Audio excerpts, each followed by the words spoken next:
Voilà.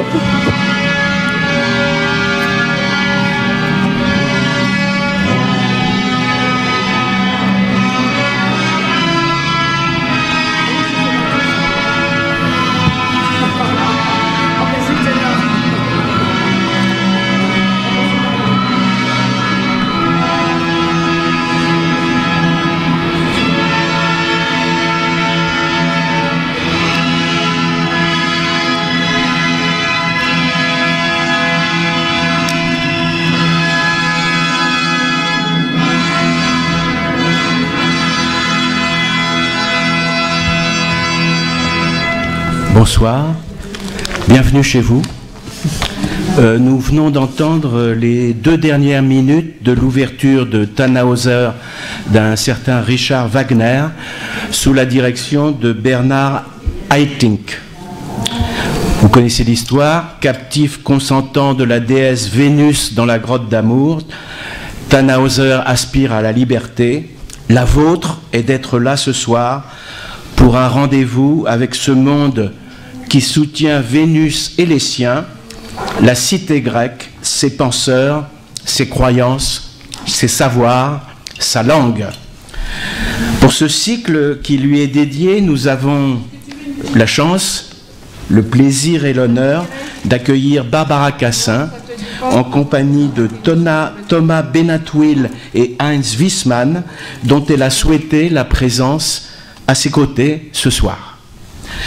Dans quelques minutes, ma camarade Véronique Châtenay-Dolto, avec qui Gilbert Glassman et moi-même avons préparé cette invitation, aidée, conseillée et accompagnée par Barbara, vous les présentera. Mais auparavant, il me faut dire quelques mots d'introduction à propos de cette invitation en général, puis à propos de la séance de ce soir que nous avons intitulée « Nos Grecs et leurs modernes ». Cité Philo a 20 ans et nous ne pouvions célébrer cet anniversaire sans Barbara Cassin. Si nous avons pu surmonter tant de difficultés extérieures et de crises intérieures de toutes sortes qui ont mis parfois en péril et à plusieurs reprises notre aventure collective, c'est beaucoup à Barbara Cassin, au réseau bienveillant qu'elle a su tisser autour de notre projet, à son amitié, à sa fidélité exigeante, à la place souvent centrale qu'elle occupe dans le champ académique et non académique de la philosophie en France, que nous le devons, il fallait que ce soit dit publiquement. Venons-en maintenant au programme que nous avons imaginé avec elle et dont l'étendue et l'intensité des objets qu'il aborde diront mieux que je ne pourrais le dire ce qui a motivé cette invitation. J'ajouterai ceci, il y a bien des manières d'accomplir une œuvre, et ce qui étonne dans la trajectoire de Barbara Cassin, c'est la faculté qu'elle a d'embrasser le pluriel, c'est la diversité de ses modes et de ses formes d'engagement, intellectuelles et politiques, théoriques et pratiques, dont les 4 séances que nous avons préparées restitueront, je l'espère, la si précieuse singularité. 4 séances donc, chacune proposant d'ouvrir pour vous une ou plusieurs dimensions de l'œuvre de Barbara, 4 rendez-vous pour rendre compte d'une vie savante, philologique à la découverte des sophistes et de la langue grecque, d'une vie philosophique en compagnie des morts et des vivants, à penser avec et contre Heidegger, avec Arendt, Derrida et Lacan, d'une vie politique, d'une vie éditoriale et on doit ajouter désormais d'une expérience curatoriale particulièrement probante puisque Barbara Cassin a été la principale instigatrice et inspiratrice d'une exposition intitulée Après Babel pour le Mucem à Marseille, exposition passionnante qui a suscité beaucoup d'enthousiasme, dont le mien, qu'on peut voir encore en ce moment à Genève et dont on peut trouver l'exceptionnel catalogue dans les bonnes librairies.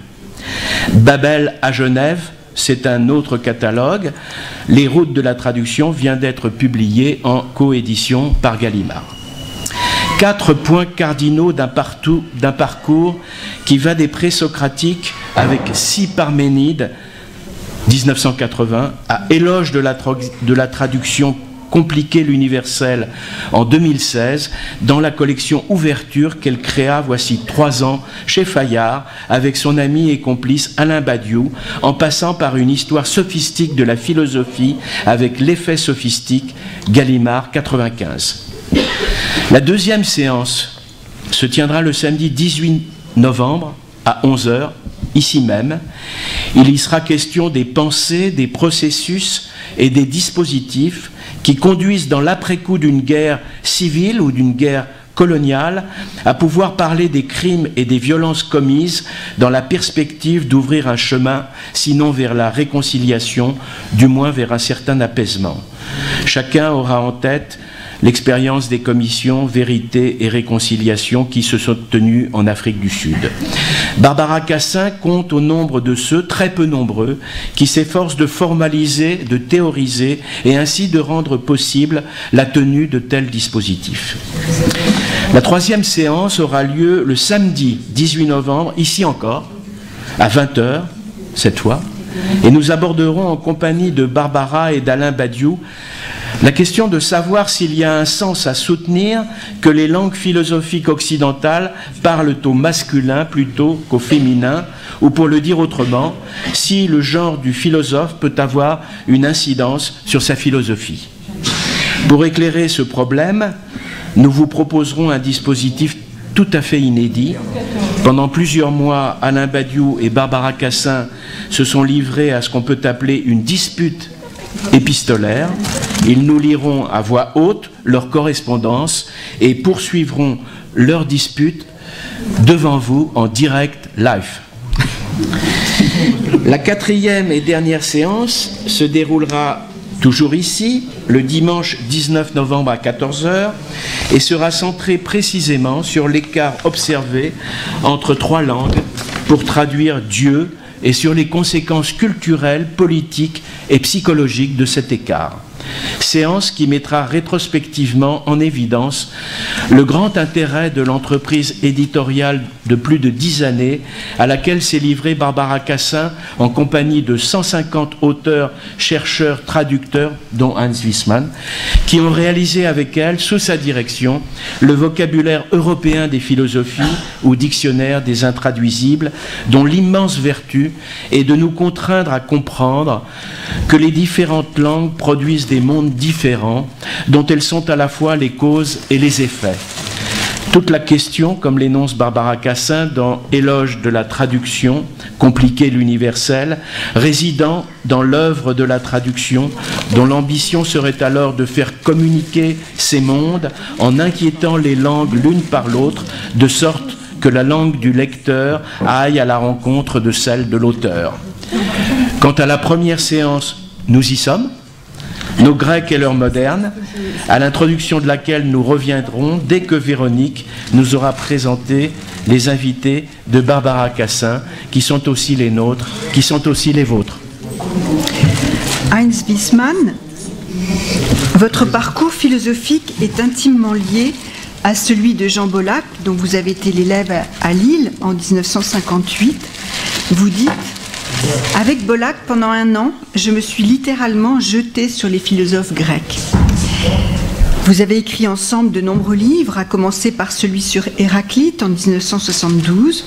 Vous avez créé à Lille, non pas une école, mais un centre de formation permanente, le Centre de recherche philologique. Vous expliquez que l'herméneutique est en arrière-plan de tous vos travaux, car vous avez toujours travaillé entre les langues, l'allemand, puis le français et bien sûr le grec. Vous avez beaucoup œuvré pour faire connaître Walter Benjamin, pour qu'il soit lu et étudié en France. Ce qui vous intéresse, c'est le style de sa pensée, c'est-à-dire la façon dont il a fait de la langue allemande autre chose que la langue de son époque. Quittant la Sorbonne pour l'école pratique des hautes études, naviguant entre les langues et les pays, vous développez une position critique, une posture non identitaire, inconfortable, mais qui nourrit vos propositions philosophiques. Une pensée entre les langues, une philosophie entre 2 champs disciplinaires, la philosophie et la philologie, En exergue de la collection Passages, que vous dirigez pendant 20 ans, vous écrivez « Il n'y a de philosophie que là où quelque chose est reçu, soit une visée non cumulative mais dynamique du savoir. » Thomas Banatouil, vous êtes professeur à l'Université de Lille, professeur de philosophie antique. À votre manière, vous êtes un successeur de Jean Bollack et de Heinz Wiesmann, et de ce centre de recherche philologique. Vous nous direz comment vous vous inscrivez dans ce travail de lecture et d'interprétation des textes antiques et de leur langue, que Barbara Cassin appelle réappropriation. Vous avez publié aux Belles Lettres en 2009 une nouvelle édition des textes stoïciens et en 2006, pardon, est-ce que j'ai peut-être inversé les dates, Séverin, Faire usage, la pratique du stoïcisme. Faire usage, un fil conducteur pour une relecture des stoïciens, mais aussi une façon de se réapproprier les textes antiques. Je vous cite.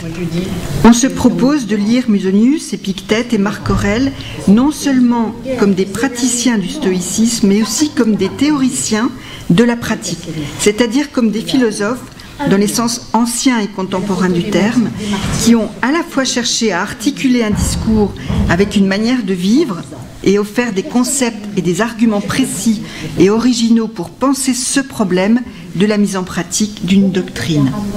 Votre thèse prend le contre-pied d'une vision qui réduit le stoïcisme à son éthique et qui sépare l'éthique de la physique et de la logique. Pour vous, la pratique est, je vous cite, le terrain et l'objectif du stoïcisme impérial. Vous proposez une lecture qui ne fait pas un partage entre les disciplines, selon qu'elles seraient théoriques ou pratiques. Pour vous, le stoïcisme, comme la philosophie de façon plus générale, n'ont de réalité ou de portée que dans une pratique concrète des dogmata, des préceptes. À mes yeux, votre démarche illustre bien ce que Pierre Aubin, qui avait été invité par Barbara Cassin à réfléchir sur les stratégies de réappropriation, donc ce que Pierre Aubin appelait une façon philosophique de faire de l'histoire de la philosophie. Vous revendiquez une lecture foucaldienne ou deleuzienne de la philosophie comme travail de transformation de la pensée. Je reviendrai aux questions que pose cette réflexion. Les 10, 11, 12 et 13 octobre 1990 se tenait en Sorbonne un colloque-événement organisé par Barbara Cassin et auquel participaient aussi bien ceux qui ne laissèrent pas de traces écrites, tels que François Hartog, Nicole Laureau, Bruno Pinchard, Heinz Wiesmann, Patrice Laureau, Jonathan Barnes et Stanislas Breton, pour ne citer que ceux qui donnèrent leurs textes pendant le colloque ou dans l'après-coup du colloque. Citons entre autres contributeurs Pierre Aubin, Jacques Brunswick, Michel Narcy, Catherine Chevalet, René Thom, Éric Aliès, Francis Wolff, Gilles Deleuze, Jacques Derrida, Paul Ricoeur, Michel Guy, qui fut ton prof, non? Michel Guy. De Guy, pardon. Michel De Guy. Michel Guy, il était plutôt ministre. C'est ça. Tandis que Michel De Guy, il est poète. Il est poète. Jean-François Courtine ou Elisabeth Anscombe. Umberto Eco. Et Umberto Eco. Il s'agissait avec ce colloque intitulé « Les stratégies contemporaines d'appropriation de l'Antiquité », organisé avec l'aide du Collège international de philosophie et du CNRS, non de réunir une somme de communications hétérogènes, mais de prendre le risque d'un dispositif particulier sur le modèle de l'agone grec qui désigne à la fois le jeu, le combat, le procès et la représentation théâtrale. Chaque intervenant étant contraint à prendre du recul en explicitant son horizon d'interprétation, stratégie d'appropriation de l'Antiquité s'entend en un double sens, l'usage que nous faisons des textes grecs d'un côté et la manière dont l'Antiquité s'est appropriée toute la suite de l'histoire et dont nous serions à la fois les héritiers et les victimes. Le colloque a donné forme à un livre, Nos Grecs et leurs modernes, publié il y a exactement 25 ans au Seuil. Nous voici donc 25 ans après. On pourrait se demander comment ont évolué ces stratégies d'appropriation de l'Antiquité, quels usages en sont faits aujourd'hui, en quoi des travaux récents et lesquels sont susceptibles de modifier le rapport de la philosophie antique à la philosophie contemporaine ou le contraire. Voilà. Quelles sont les raisons que nous avons de lire Platon ou Aristote aujourd'hui? Est-ce que ce sont les mêmes qu'il y a 25 ans, ou bien ont-elles profondément changé? De nouvelles façons de traduire se sont-elles imposées, qui ont modifié notre façon de lire et de comprendre, ou bien avons-nous à ce point changé que nous ne pouvons plus lire comme nous lisions?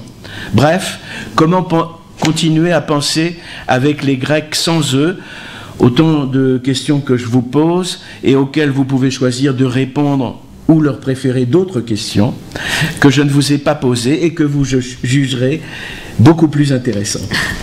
Je voudrais juste remercier parce que je suis vraiment extrêmement touchée d'être ici, d'être invitée par vous. Et je voulais dire que je crois pour nous tous, pour Wiesmann en tout cas, je sais que c'est vrai aussi, citer philo est quelque chose d'assez extraordinaire, justement parce qu'il n'est pas fabriqué d'abord par des philosophes. Et ça, c'est une chose, j'allais dire, imparable. C'est-à-dire que vous avez forcément raison dans ce que vous montrez. Vous nous montrez qui nous sommes. Et c'est formidable. Alors je suis extrêmement émue d'avoir été choisie par vous, je ne sais pas combien, 20 ans après. 20 ans après. Et 25 ans après. Comme disait Alexandre Dumas. Oui, voilà. Mais voilà, simplement, vraiment merci, parce que je crois que les philosophes vous aiment d'une manière tout à fait particulière. De même que vous les aimez d'une manière tout à fait particulière. Juste encore un mot, vous avez autour de vous, et je voudrais le dire tout de suite, vous baignez dans Alep, un de plus. C'est une œuvre posthume. C'est l'œuvre de Maurice Mathieu, avec qui j'ai beaucoup travaillé. J'ai fait un certain nombre d'ouvrages avec lui, et l'un d'entre eux, c'est Voir Hélène en toute femme, dont on parlera avec Badiou demain soir. Et comme Badiou était aussi un grand ami de Mathieu, Mathieu T-I-E-U, c'est pas son prénom, c'est son nom, Maurice Mathieu. Nous visiterons ensemble cette exposition avec sa femme Nicole en même temps. Cette exposition qui part, comme très souvent, d'une toute petite chose, à savoir la photo qui a été publiée dans Le Monde, où on voyait une espèce de lanterne, Alep détruite, et une lanterne qui se balançait. Et c'est à partir de cette photo de destruction que Mathieu a construit cette œuvre qui dit, voilà, un massacre de plus et une exposition de plus.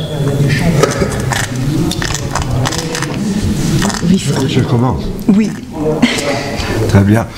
Puisque le privilège de commencer mes choix, je prends la liberté de commencer par une indiscrétion qui peut-être vous permettra de comprendre l'art du pas de côté qui, chez Barbara, sert à ouvrir un débat qui paraît clos. Le titre de notre réunion de ce soir est emprunté à l'ouvrage que vous avez cité, mais nous n'allons pas... C'est pas bon? Oui, il faut parler un tout petit peu plus près, je pense. Mais on ne va pas recommencer, évidemment, les mêmes débats. Donc la question est de savoir comment nous allons orienter nos interrogations.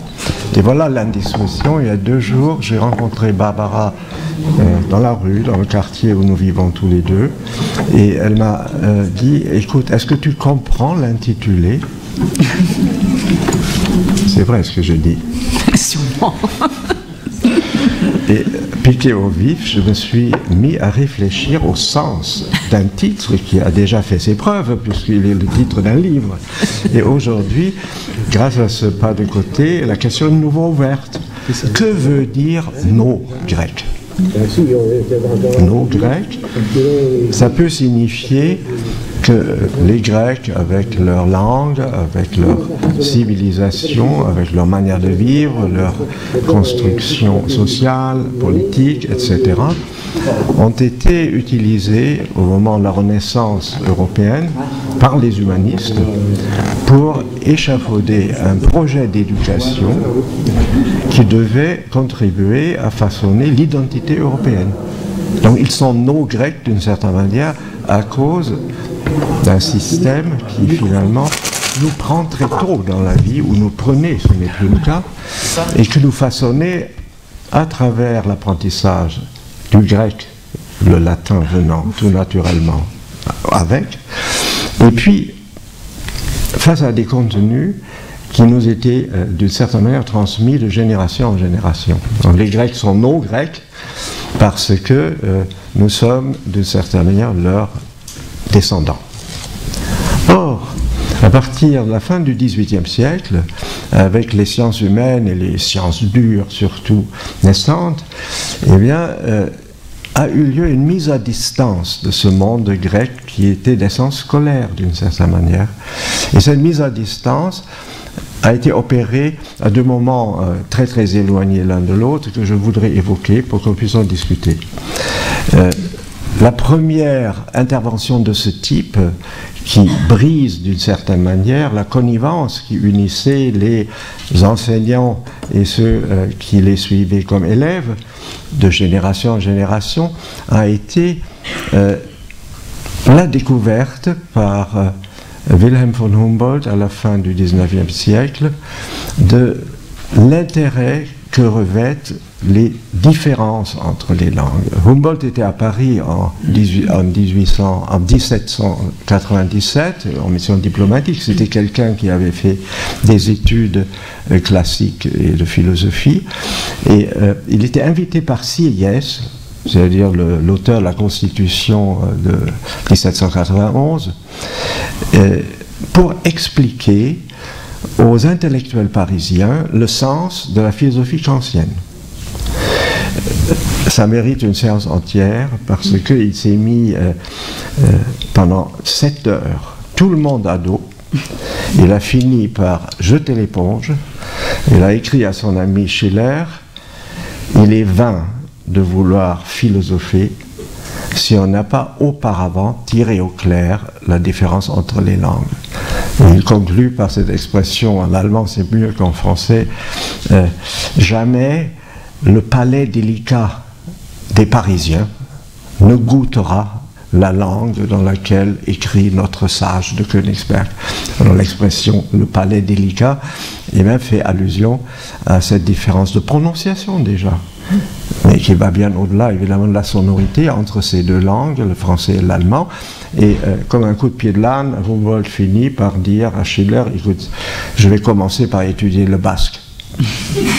C'est-à-dire, il mettait le basque sur le même plan que le français et l'allemand. Ça, c'est le premier geste qui va ensuite contribuer à faire du grec une langue parmi les autres. Alors que dans la grande tradition de nos Grecs, c'est une langue qui nous façonne, qui nous tient. Le travail de Humboldt, comme vous savez, se termine par des analyses extrêmement poussées de dialectes indonésiens, par exemple, et le titre tout à fait parlant de l'introduction de cette œuvre posthume, c'est l'influence de la structure, des différences de structure des langues sur le développement intellectuel ou mental de l'humanité. Alors toute langue est un opérateur particulier qui fait qu'une civilisation peut se déployer grâce à cette langue. Alors du coup, le grec, mis à distance, sous le regard de Humboldt, devient une langue parmi les autres, et il se demande où se situe la perfection du grec qu'on lui a toujours enseigné. Et il dit: enfin, les langues commencent toujours par être agglutinantes, c'est-à-dire ce sont des langues qui ne connaissent pas de flexion, il n'y a pas de conjugaison par la déclinaison, c'est les langues où le sens de la phrase découle de la place qu'occupent les mots dans la séquence. Et donc ces langues agglutinantes, aux yeux de Humboldt, ont un défaut qui va être réparé par l'introduction de la flexion, à savoir ces langues ne font pas apparaître, lorsqu'elles parlent de quelque chose, ne font pas apparaître le positionnement du sujet qui parle par rapport à ce dont il rend compte. Et la flexion à ses yeux, et c'est l'introduction d'une certaine référence au sujet parlant dans un discours qui parle de choses. Et il assimile cette articulation subjective de la phrase au décollement des bras dans le statuaire archaïque. C'est-à-dire comme les statues archaïques ont les bras collés au corps, ils sont extrêmement raides, et à partir de l'époque classique, les bras se décollent et puis le corps tourne légèrement, ce qu'on appelle le contraposte, c'est-à-dire les pieds ne sont plus parallèles, et cette libération du corps dans le statuaire, Humboldt dit c'est ça que va réussir la langue grecque. Et il soutient que la langue grecque entretient le plus bel équilibre possible entre quelque chose qui fige, à savoir la détermination d'un objet, et quelque chose qui libère, à savoir la prise de position du sujet qui parle par rapport à ce qu'il dit. Du coup, donc, il est en phase avec nos Grecs nous avaient enseigné, à savoir une certaine perfection qu'il fallait imiter. Mais il était conscient qu'il existait des langues qui, d'une certaine manière, développaient au-delà de ce parfait équilibre entre la contrainte et la liberté, contrainte objective, liberté subjective. Il existait des langues qui, bizarrement, alors que c'était des langues de haute culture et pas primitives, redevenaient agglutinantes. Et c'est le chinois qui jetait le trouble, puisque le chinois est de nouveau une langue agglutinante où c'est la place des mots qui détermine pour l'essentiel le sens que le sujet parlant veut donner à la phrase, puisque les idéogrammes désignent déjà des pensées toutes faites, où ce qu'un sujet a dit un jour est inclus dans l'idéogramme. Comme vous connaissez les idéogrammes, on montre une maison, dans la maison il y a une personne, c'est simplement une personne dans une maison, on met deux personnes, non, c'est des coups de pinceau, et ça veut dire dispute. Et ainsi, donc, la langue chinoise met de manière agglutinante, côte à côte, des choses qui sont en fait déjà des phrases comme congelées, comme bloquées dans une espèce de finition absolue. Et bien, Humboldt se demande, et je ne veux pas être trop long, il se demande, mais alors, est-ce que le chinois est le développement naturel qui suit la perfection grecque, et est-ce que dans ce cas, le chinois n'est pas supérieur au grec? Parce que d'une certaine manière, dans le chinois, est déjà accueilli et résumé ce qu'une phrase grecque, avec donc la flexion qui lui est propre, exprime. Et là, il bloque et il dit il faut se représenter le développement des langues comme une espèce de montée et descente. Les langues agglutinantes sont en bas, on monte vers des langues à flexion. Le grec ancien, c'est l'équilibre absolument parfait, et ensuite ça redescend. Et là-dessus, Hegel intervient. Il dit, je ne suis absolument pas d'accord. Le chinois est une langue plus parfaite que le grec ancien. Alors, de la bouche de Hegel, c'est tout à fait surprenant, puisque lui-même baignait dans ce que nous avaient légué nos Grecs. Eh bien, une des questions que j'aimerais qu'on aborde ce soir, c'est quel est le rapport que nous entretenons aujourd'hui avec cette langue que nous avons étudiée avec une sorte de passion, mais qui en même temps a été mise en distance, mise en concurrence avec d'autres langues, y compris par ceux qui ont été les premiers à réfléchir à ce que le grec pouvait nous apporter de particulier. Là, on est loin de tout contenu culturel. D'où une deuxième question que je tire de l'intitulé « L'heure moderne ». Alors, l'heure moderne, ce sont ceux qui comme Humboldt, ont commencé par mettre cette réalité à distance, celle que les humanistes avaient mise en place. Et parmi ceux qui introduisent la plus grande distance, eh bien, figurent ceux qui pratiquent les sciences dures. Quelqu'un qui a recours à des formules mathématiques, par exemple, auxquelles il attribue une perfection qui est tout à fait incontestable, même si elle appartient à un champ seulement de la connaissance, mais pour un physicien, il est très difficile d'admettre que le grec ancien puisse avoir encore une valeur, je dis, de connaissance, qu'il puisse articuler des connaissances. Le grec ancien véhicule peut-être des émotions particulières à travers les tragédies et peut-être des réflexions profondes concernant la pratique de notre existence, mais il n'apporte plus aucune connaissance. Alors que jusqu'à l'époque moderne, on considérait que les Grecs avaient d'une certaine manière poussé l'effort de connaître plus loin que toute autre civilisation. Et c'est là que je voudrais insister sur une rencontre qui s'opère aujourd'hui entre les physiciens qui travaillent sur l'infiniment petit, la mécanique quantique, et qui découvrent que ce que leur équation exprime ne peut plus être reproduit dans une langue naturelle. Donc ils éprouvent une frustration majeure puisqu'ils ne peuvent communiquer ce qu'ils découvrent comme savoir, comme connaissance, qu'à des gens qui, comme eux, pratiquent cette langue que sont les mathématiques. Et parmi ces physiciens, alors j'en connais plusieurs, notamment ceux qui ont contribué à la mise en évidence des ondes gravitationnelles, qui ont le prix Nobel pour cela, eh bien, ils se tournent maintenant vers les premiers philosophes grecs en s'interrogeant, mais quels sont les gestes spéculatifs fondamentaux à partir desquels on peut penser une réalité comme le vide. Le plein et le vide, ça fait tout de suite penser à Démocrite. Les atomes, Démocrite les a nommés en premier, les indivisibles.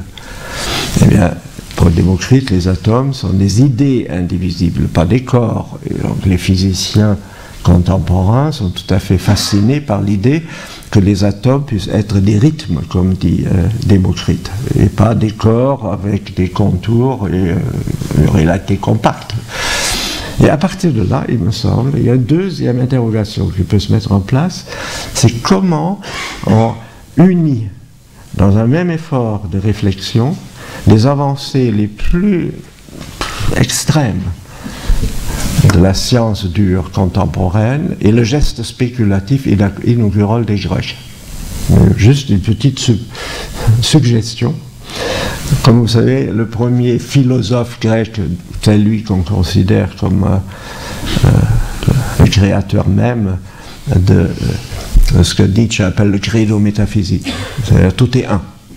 Contre les grandes civilisations qui montaient jusqu'à des dualismes fondateurs, pratiquement toutes les grandes civilisations s'arrêtent à un binôme, une opposition entre force, puissance divine ou élémentaire. Et les Grecs ont eu l'audace de dire tout est un.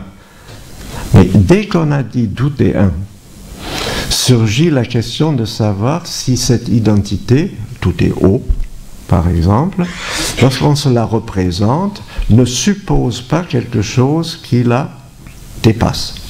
Est-ce qu'on peut dire que tout est dedans? Or, si on se le représente, eh bien, la limite a pour effet qu'on se pose forcément la question du dehors. Eh bien, Anaximandre, c'est ça que je voulais suggérer, a prolongé le geste spéculatif de Thalès en disant non, pas du tout. Les identités que nous pouvons appréhender surgissent de quelque chose qui est indéterminé. Il appelle ça l'illimité, le sans limite.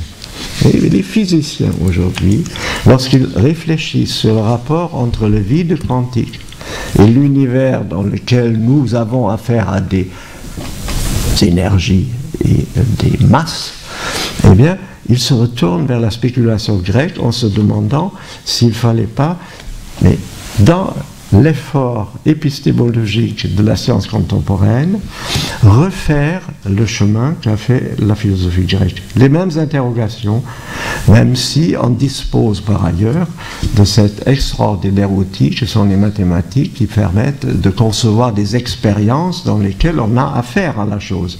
Mais on ne sait pas forcément la dire. Du coup, il y a un divorce dans la civilisation, il y a un problème que tout le monde ressent plus ou moins, nous nous servons de choses qui reposent sur des connaissances dont on n'a aucune idée. Et donc les scientifiques qui se posent la question de savoir quelle est la connaissance qu'ils ont de leur connaissance. C'est une sorte de réflexivité nouvelle qui s'introduit. Eh bien, ces physiciens nous font revisiter les Grecs, et ce sont eux leurs modernes dans l'interprétation que je suggère du titre de notre conversation. Voilà. Merci Hans. Barbara, quelques thé grecs et thé modernes. Alors, quand tu parlais quand tu parlais, Wiesmann, j'avais toujours en tête cette phrase de Nietzsche qui dit « Cela fait une différence que ce soit Homère ou la Bible ou la science qui tyrannise les hommes. » Et bon, alors, moi j'aurais aimé tout reprendre bout par bout, mais je vais reprendre deux bouts. Le premier, au fond, c'est pour réfléchir à ta question. Le grec aujourd'hui, notre rapport au grec aujourd'hui, à la langue grecque qu'on n'apprend plus, et est-ce qu'il existe encore? Moi, je peux dire une chose, c'est que dans des lieux les plus étranges, c'est-à-dire les moins attendus pour ça, quand j'ai fait du grec, il s'est passé quelque chose. J'ai fait du grec avec des adolescents psychotiques, par exemple.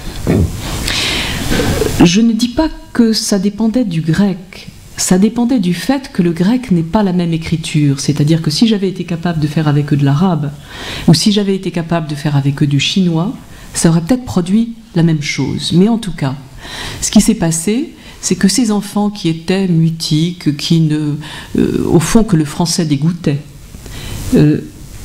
j'ai compris que le français c'était pour eux la langue maternelle, et que maternelle ça posait des problèmes. Et donc, en travaillant avec eux, je me suis mise à écrire du grec au tableau, et ça leur a produit un choc qui est le choc de l'altérité, vraiment. Donc, mon premier rapport au grec, et mon premier rapport constant, et je crois le rapport constant, c'est que c'est une langue vraiment autre. D'abord parce qu'elle s'écrit autrement.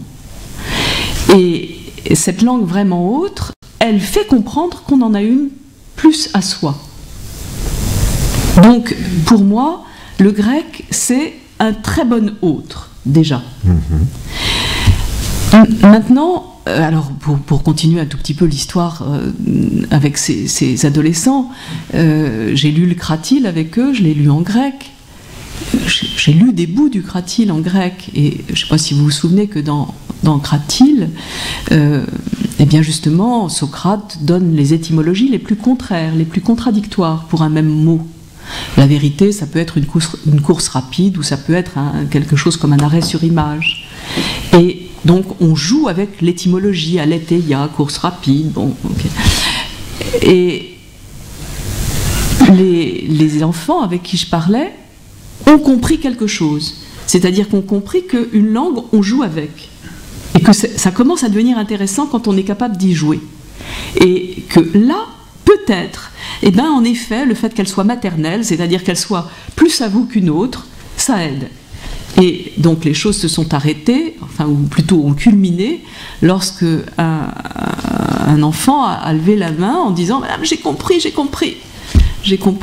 l'étymologie de concierge. » Parfait. Donc c'est passé par là. Mais ce que je veux dire, c'est que quelque chose du grec comme altérité radicale via l'écriture a produit des effets. Et je comprends très bien que ce genre d'effet puisse être produit par le basque, puisque le basque, c'est du tout autre. Donc, quand on est linguiste, comme Humboldt, il faut aller voir le basque, qui est une langue absolument comme le hongrois ou comme l'alakalouf, une langue qui n'est pas indo-européenne et donc qui est du tout autre. Donc, bon, je me souviens de Goethe, quand Goethe disait que c'était insupportable de dîner chez Humboldt parce que sa fille demandait le sel en basque. Bon, mais voilà. Donc pour moi, la première vertu du grec, ou le premier intérêt du grec, notre grec, c'est toujours notre grec parce qu'il est autre. Et que là, on mesure une distance. En même temps, deux choses m'arrêtent avec le grec et avec mon grec. Deux choses m'arrêtent immédiatement. La première, c'est que... Alors, je veux dire plusieurs idées à la fois, donc ça ne va pas marcher.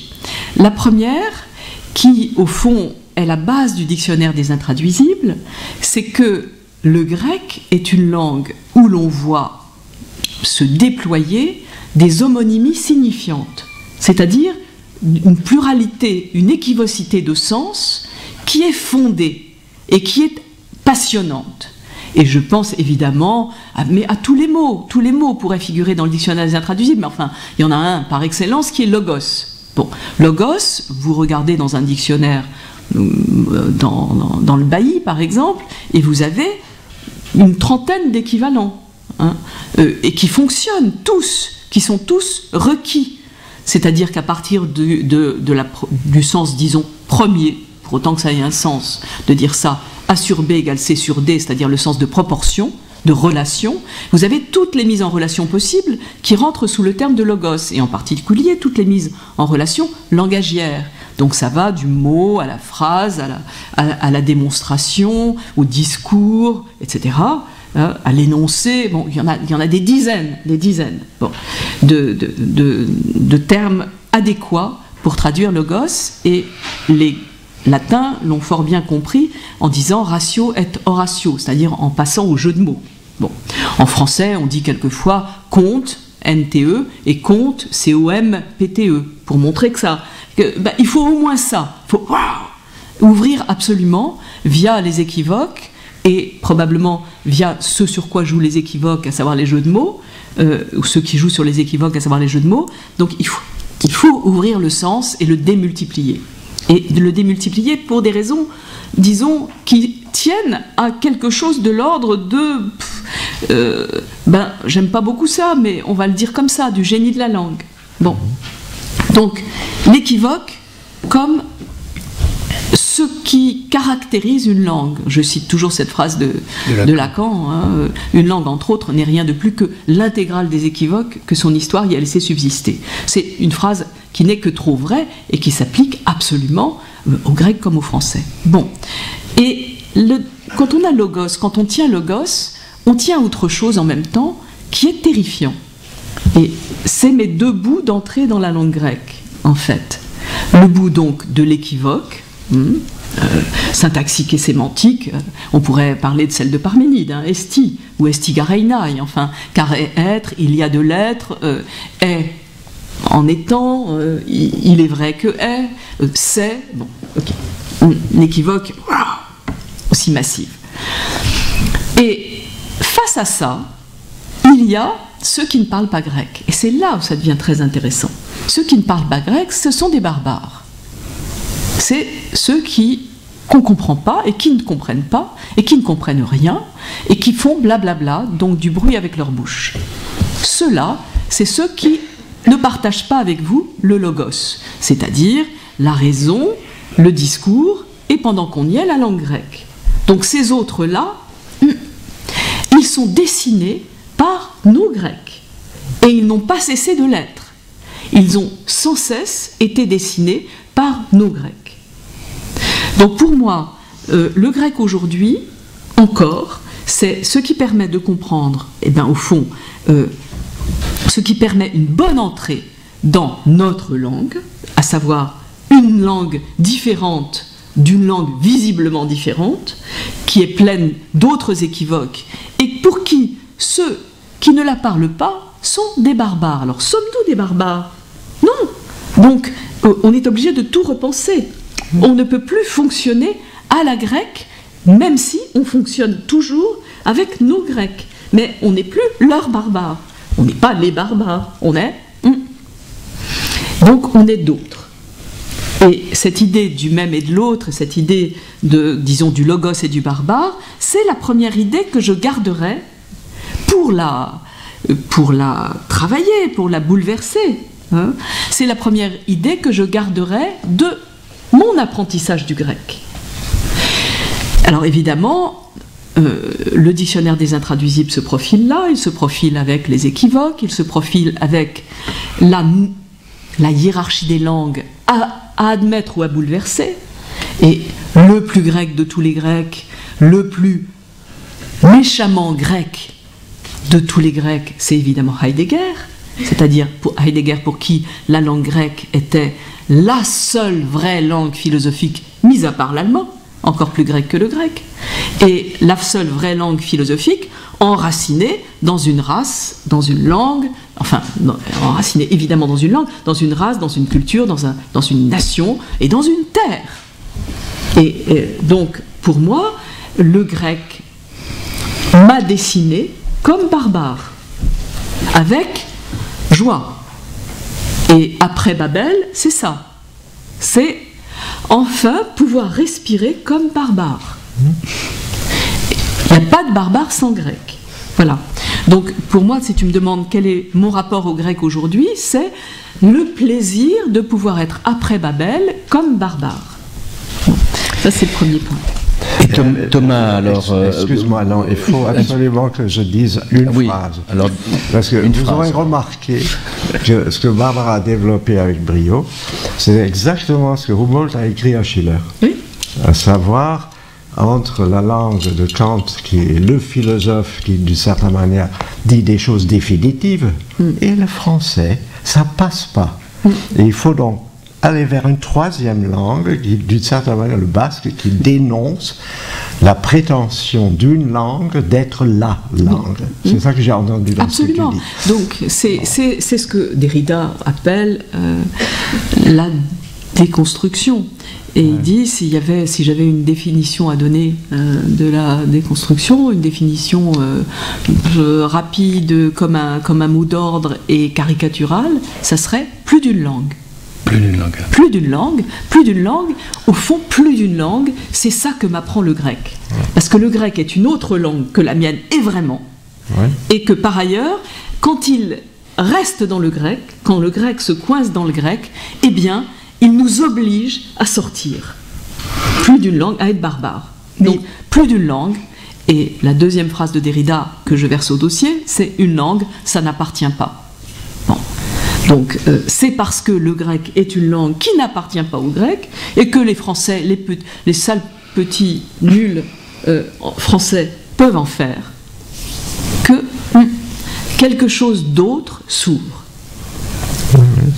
Et pour vous, Thomas Benatouil, une petite remarque vos Grecs glissée entre je me suis demandé si on ne pouvait pas faire l'hypothèse, à propos du grec, et de ce qu'on cherche à dire, si la langue grecque n'était pas elle-même multilingue. C'est-à-dire qu'il y a la langue de l'élégie, la langue de la tragédie, la langue de l'épopée, et que d'une certaine manière, ce qui nous intéresse dans la langue grecque, j'arrête là, parce que je ne fais que dire que le grec est plus d'une langue, d'une certaine manière, à l'intérieur d'elle-même. Et ce qui nous intéresse, c'est cette pluralité-là. C'est ce que vous dites. Tu l'as dit, Wiesmann, oui, dans ton bouquin. Mais en même temps, de quelle langue ne le dirait-on pas? Exact, c'est ça. Ben voilà. Exact, c'est voilà. ça. Ouais. Allez. Bon. Il faut laisser quand même la parole à la jeune génération philosophique qui va nous dire comment elle est entrée dans cette relation au grec et qu'est-ce que le grec vous dit ou qu'est-ce que la pensée grecque vous dit pour le monde d'aujourd'hui. Oui, effectivement, ça me... Bon, d'abord, je voudrais remercier Barbara Cassin d'avoir... et et Cité Philo de m'avoir invité. Et effectivement, je pensais dire quelques mots sur la question que vous avez posée au début, à savoir qu'est-ce qui a changé dans la réception des Grecs, et en particulier dans mon cas de la philosophie grecque récemment. Alors je ne vais pas du tout prendre une perspective aussi large que celle d'Heinz Wiesmann qui a parlé de la Renaissance, de Humboldt, etc. Et je ne vais même pas parler du grec, et même pas des Grecs, mais des philosophes grecs. Je pense que c'est important de faire la différence parce que ça paraît évident que c'est pas la même chose, mais quand même souvent, et en particulier chez les philosophes, il y a des courts-circuits entre les trois niveaux, c'est-à-dire que on parle des philosophes grecs et on prétend que en fait on parle des Grecs, hein, c'est un tic philosophique qui en fait n'est pas seulement un tic de langage, qui est aussi ça. Les Grecs pensent que, alors qu'en fait on parle de ce que dit Aristote. Et bon, je vais essayer d'expliquer pourquoi, à mon avis, c'est assez problématique, en tout cas de mon point de vue sur mes Grecs. Et voilà. Et de même, parfois. C'est un problème intéressant dont on pourrait parler ce soir aussi, c'est la question du rapport entre le grec, bon ça vaut pour toutes les langues comme vient de le dire Barbara, le grec et puis ce qu'on pense avec le grec.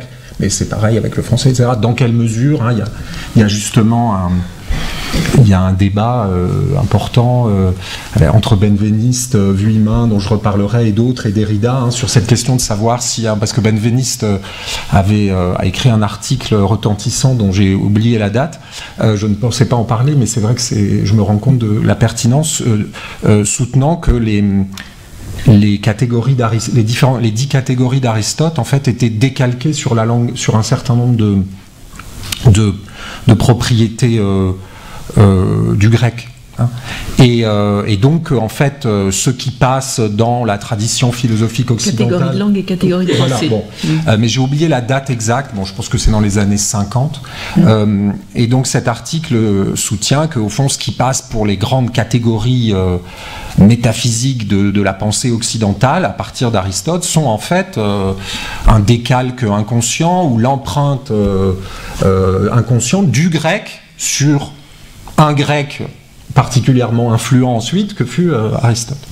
Et là, il y a tout un débat qui s'est développé très intéressant entre des philosophes, plusieurs qui ont des positions différentes, hein, dont Jules Vuillemin, et d'autres, sur ce problème de savoir si effectivement les catégories d'Aristote sont réductibles au fond à des propriétés linguistiques du grec. Hein. Et dans ce cas-là, vous voyez, bon, après le débat a été repris, encore il est beaucoup repris aujourd'hui sur est-ce que par exemple justement les Chinois, c'est l'exemple au fond dans un cadre plus restreint, c'est le problème de Humboldt expliquant Kant aux Français, mais là le problème dans sa version plus radicale, est-ce que les Chinois peuvent vraiment, par exemple, comprendre les catégories d'Aristote si elles dépendent du grec. Alors, ça c'était... Ils n'ont pas le verbe être, c'est ça. Voilà, l'idée, c'est que comme le basque, ils n'ont pas le verbe être. Mais bon, cette question est très discutée. Alors du coup, je reviens à ce dont je voulais parler, c'est la question au fond, de la pluralité des pensées dans le grec, hein, ou même dans la culture grecque. Et il y a une... Donc pour parler directement de votre question, qu'est-ce qui a changé récemment dans la réception des philosophes grecs, hein, je pense qu'il y a une mode quand même de la philosophie grecque qui s'est développée depuis un certain temps. On ne peut pas dire qu'il y a une désaffection, hein, et en particulier des philosophes dont je m'occupe, les stoïciens, les épicuriens, les sceptiques.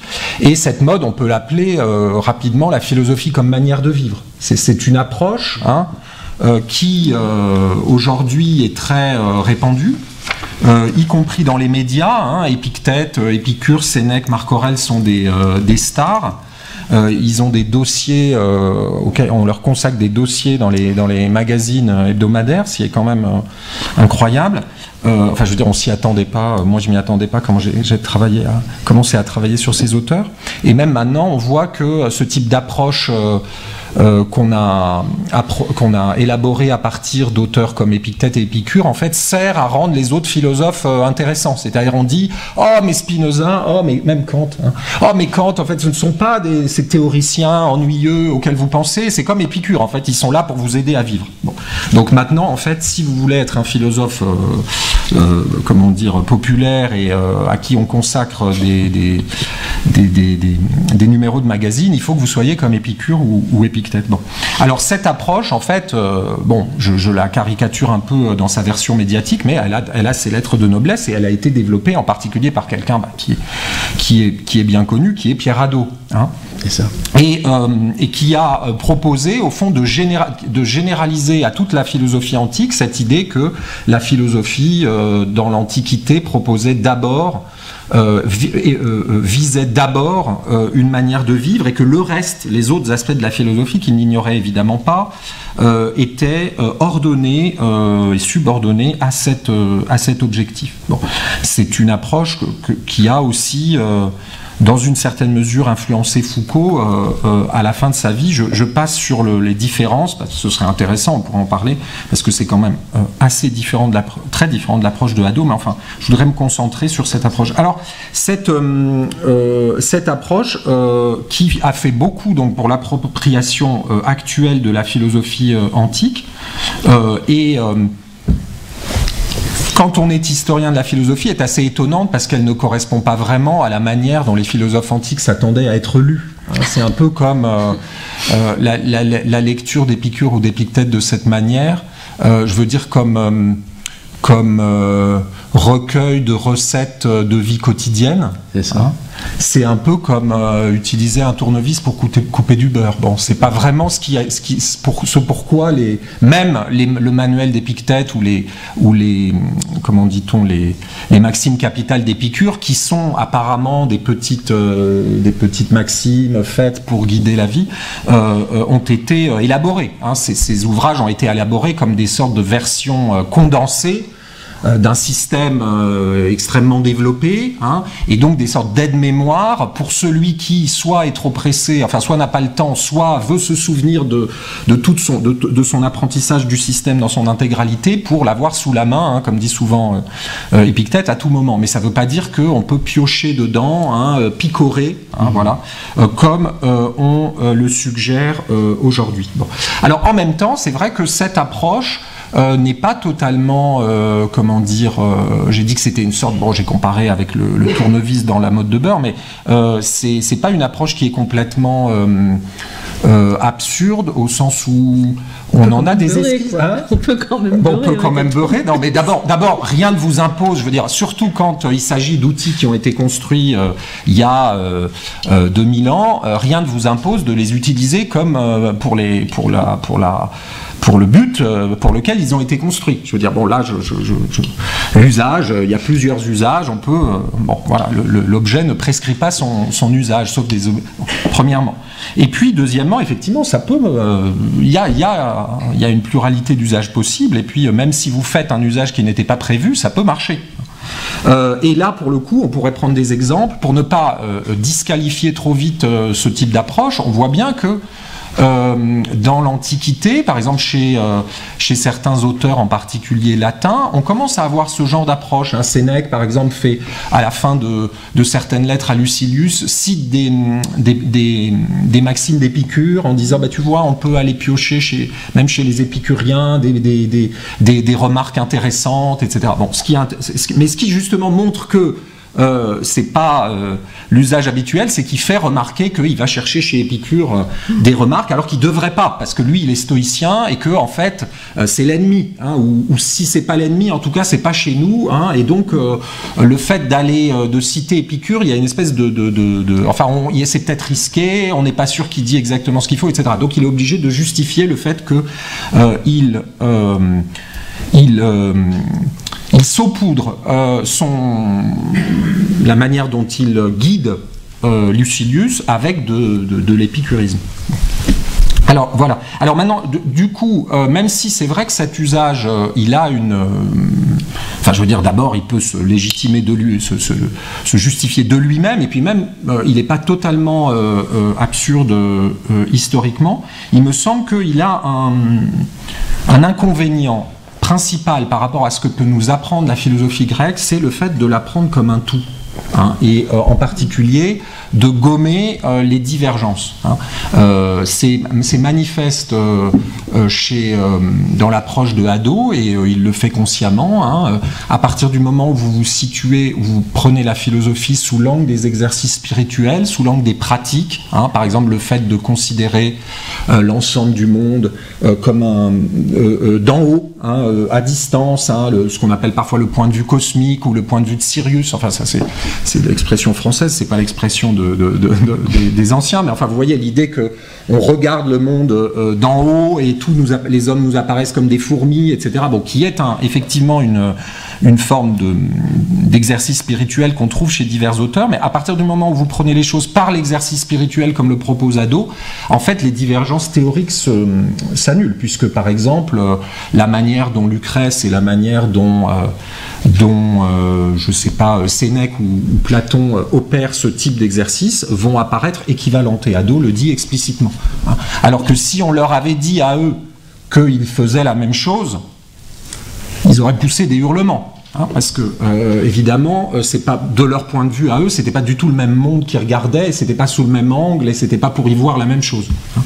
Parce que ils étaient chacun dans une école différente, etc. Bon, alors du coup, il y a ce problème, en tout cas pour moi, il me semble que dans cette approche, il y a une dimension syncrétique dans cette approche de la philosophie ancienne, où je ne sais pas si c'est le bon mot, unanimiste en quelque sorte. C'est-à-dire on prend la philosophie sous un angle qui supprime les divergences, alors que dans l'Antiquité, ce qui caractérisait les philosophes, peut-être même une des seules caractéristiques reconnues aux philosophes, disons, par tout le monde, je ne parle pas de la manière dont les philosophes se définissaient eux-mêmes, mais quand on lit des textes d'autres, de non-philosophes sur les philosophes, il y a une chose qui caractérise les philosophes, c'est qu'ils ne sont pas d'accord. Il y a beaucoup d'anecdotes amusantes d'ailleurs sur ça. En particulier, il y a cette anecdote du consul qui était à Athènes. Je ne sais pas si c'est un consul ou un général romain qui était à Athènes et qui un jour a dit bon, c'est fini, maintenant on va tous les enfermer et puis dans une salle et puis on va leur dire de se mettre d'accord. Donc, bon, comme il était naïf, c'était le militaire romain là, naïf, il pensait que si on les obligeait et qu'avec un peu de bonne volonté, ils allaient se mettre d'accord. Mais non, parce que d'une certaine manière, leur profession même, c'est de ne pas être d'accord. C'est comme dit Sextus Empiricus, comme disent les sceptiques, mais c'est un terme qu'on trouve ailleurs, la diaphonia, c'est-à-dire la dissonance. La philosophie se caractérise par la dissonance, et c'est quelque chose qui très tôt caractérise la philosophie et jusqu'à la fin de l'Antiquité. Bon. Et ça, je pense que c'est lié à... Pas seulement. Et pas seulement. Non, ça a continué, mais en tout cas, c'est sans doute là que c'est... Et c'est quelque chose qui est sans doute lié, qui est sans doute lié au fait que justement les philosophes, bien qu'ils aient eu un objectif pratique, bien qu'ils aient cherché aussi à guider les manières de vivre de leurs contemporains, avaient un grand nombre d'entre eux avaient cette idée que pour guider les manières de vivre, il fallait passer par la théorie, alors que ce soit une représentation détaillée de ce qu'est le monde, dans son ensemble, dans ses détails, dans ses constituants. Est-ce qu'il y a du vide? Est-ce qu'il y a des atomes? Voilà. Qu'est-ce que c'est la vérité? Comment on la trouve? Etc. Toutes ces questions spéculatives, théoriques, les philosophes les philosophes grecs, pour la plupart, pensent qu'il faut les résoudre pour bien vivre. Et c'est ça, en fait, la spécificité souvent de la philosophie grecque par rapport aux sagesses, auxquelles on essaye beaucoup de les considérer aujourd'hui, que ce soit les sagesses bouddhistes, hindouistes, etc. Bon, je les connais très mal, mais une des spécificités de la philosophie grecque, c'est que toutes ces questions théoriques sont considérées comme essentielles pour... Heinz Winzmann parlait tout à l'heure des mathématiques et des gens qui aujourd'hui font des mathématiques, mais enfin... il y a des philosophes grecs qui ont même pensé qu'il fallait que le seul moyen de vivre heureux et bien, c'était de faire des mathématiques. Donc il faut vraiment être un philosophe grec pour avoir cette idée-là, pour penser que la pratique des mathématiques la pratique longue et constante des mathématiques peut avoir un rapport avec la manière dont vous allez vivre et avec la vertu humaine, etc. Bon. Donc cet aspect, j'ai envie de dire, hyper théoriciste de beaucoup de philosophes, hein, et d'ailleurs même confirmé en un sens par leurs adversaires. Il y a aussi beaucoup de penseurs grecs qui se sont opposés à cette approche, certains dont Barbara s'est occupée, je ne sais pas, Gorgias, etc., qui ont résisté, qui ont proposé d'autres voies que cette approche basée sur la subordination de la pratique à une théorie, à une conception du monde. Hein. Donc il y a des tas d'auteurs qui ont essayé de contester ça, les cyniques, les sceptiques, etc. Mais on voit bien qu'ils doivent faire tout un travail discursif, extrêmement sophistiqué pour arriver à échapper à cette approche. Voilà. Et donc je termine là-dessus pour dire que il me semble justement qu'il faut faire attention à cette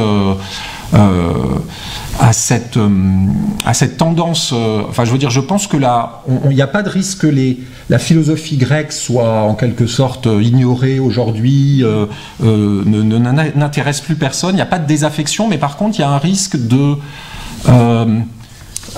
syncrétisme, c'est-à-dire de dire la philosophie grecque, il y a une sorte de leçon un peu intemporelle de la philosophie grecque, même si cette leçon n'est pas une leçon un peu hiératique, mais qu'elle est liée à notre vie quotidienne, il y a ce risque de syncrétisme, hein, comme disait, j'ai parlé de Vuillemin tout à l'heure, il y a une phrase de Vuillemin que j'aime bien qui est l'ennemi de la philosophie, c'est pas le scepticisme, contrairement à ce que disent souvent les philosophes et ce qu'on croit souvent, c'est pas le scepticisme. Je pense que cette phrase est aussi pertinente par rapport au thème de cette année de Cité Philo. L'ennemi de la philosophie, c'est pas le scepticisme, c'est l'éclectisme. C'est ça, c'est le fait de dire bon, tout le monde dit un peu la même chose, il faut chercher. Bon, l'éclectisme qui est né dans la philosophie grecque, donc bon, mais mais cette idée que finalement il n'y a pas vraiment de différence entre les. Voilà, c'était là-dessus que je voulais insister. C'est pas, j'allais dire, c'est un peu une idée de consul romain, mais j'aurais pas dû le dire parce que ça, du coup là, ça véhicule pour le coup un préjugé sur les Romains qui lui aussi devraient être déconstruits et les Romains aussi n'ont pas de ce genre de. Voilà. Juste un mot à propos de Hadot et des exercices spirituels. Je veux dire, il faut bien voir qu'Hadot était chrétien. Et c'est vraiment de ça dont il s'agit. C'est d'une récupération absolue par le christianisme hadotique qui a donné un mauvais Foucault. Le dernier Foucault et le Socrate de Foucault,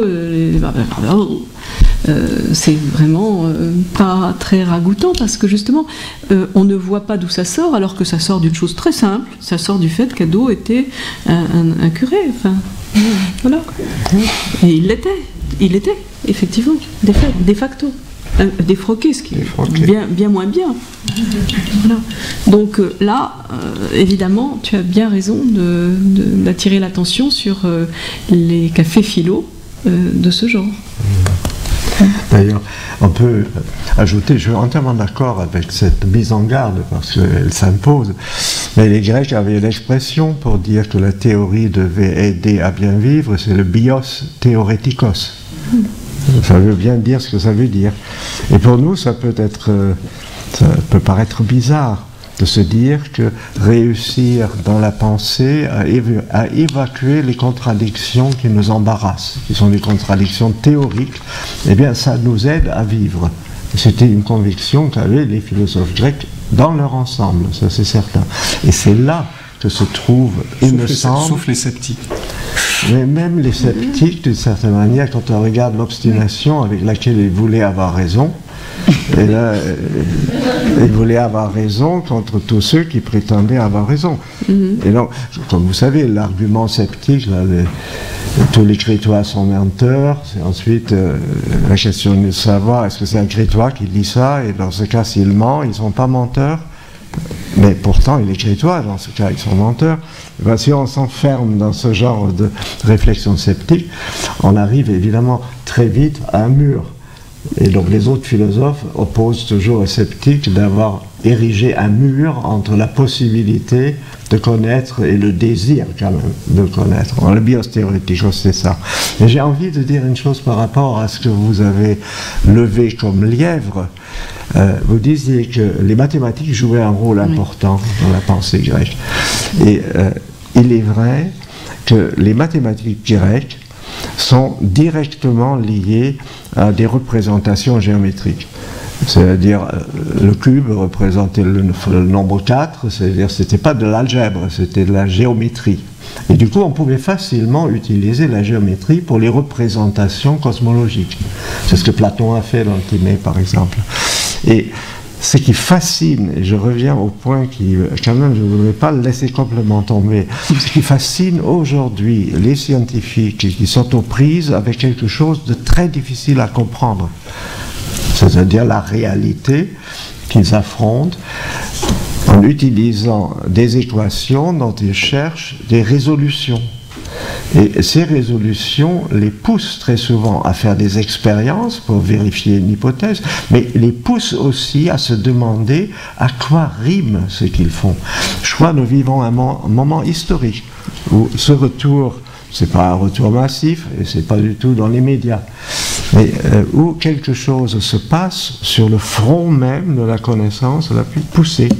Ce sont des gens qui voudraient trouver, en examinant les philosophes grecs, là ils ont besoin de gens comme vous, sinon ils ne le font pas bien, ils voudraient y trouver des manières de raisonner qui leur permettent de donner à ce qu'ils mettent en œuvre une signification. Or, la difficulté qu'ils rencontrent, c'est que ce qu'ils font est une maîtrise du réel, mais pas un sens du réel. Il y a là quelque chose qui les embarrasse, pas tous évidemment, mais les plus intelligents d'entre eux. Et donc je voulais attirer l'attention là-dessus. Il y a peut-être quelque chose qui se passe en ce moment.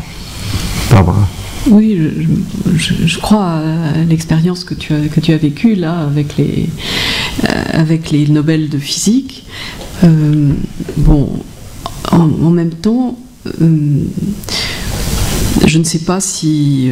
enfin, je pense que ça les intéresse, ceux qui connaissent quelque chose aux philosophies grecques, parce que c'est des gens cultivés, qui connaissent des choses que les autres ne connaissent pas. Et je pense, si tu veux, que toi, tu es une personne ressource.